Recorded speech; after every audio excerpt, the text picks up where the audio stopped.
बिरासिटी भरिसां ॻोठ ख़बर खान सोलंकीअ में 1 महीनो अॻु घर में लॻल धाड़े जो सामान बरामद कयो वियो आहे। नौशहरो फ़िरोज़ जे bureau chief Mansoor Malik ji report मुताबिक़ नौशहरो फ़िरोज़ बिरासिटीअ भरिसां ॻोठ ख़बर खान सोलंकीअ में 1 महीनो अॻु घर में लॻल धाड़े जो सामान बरामद कयो वियो आहे। उन ई सिलसिले में DSP भिरिया अब्दुल सत्तार उॼण SHO राणा जमशेद बिरासिटी थाणे ते प्रेस कॉन्फ्रेंस कंदे चयो त जवाबदारनि वटां धाड़े में इस्तेमालु थियल हिकु पिस्टल, सोना ज़ेवर ऐं कैश रक़म समेत ॿियो सामान पिणु बरामद कयो वियो आहे। हिन ॿुधायो त जवाबदार जो हिकु गिरोह आहे जेको कराचीअ खां कश्मीर ताणी धाड़ा हणे थो, जंहिंखे जदीद टेक्नोलॉजी जे ज़रिए गिरफ़्तार कयो वियो आहे।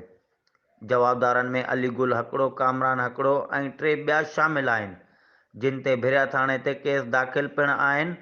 ॿिए पासे घर धड़नि ज़हीर सोलंकी ॿुधायो त मुंहिंजे घर मां लॻल धाड़े में 2,16,000 8 लख रुपयनि जा सोना ज़ेवर ऐं कुझु आर्टिफिशियल सोन, बंदूक ऐं ॿियो सामान चोरी थियो हो, पर पुलिस उन जी जाइ ते सिर्फ़ 16,000 रोक ऐं आर्टिफिशियल सोन ऐं मोबाइल फ़ोन समेत ॿियो सामान रिकवर कयो आहे।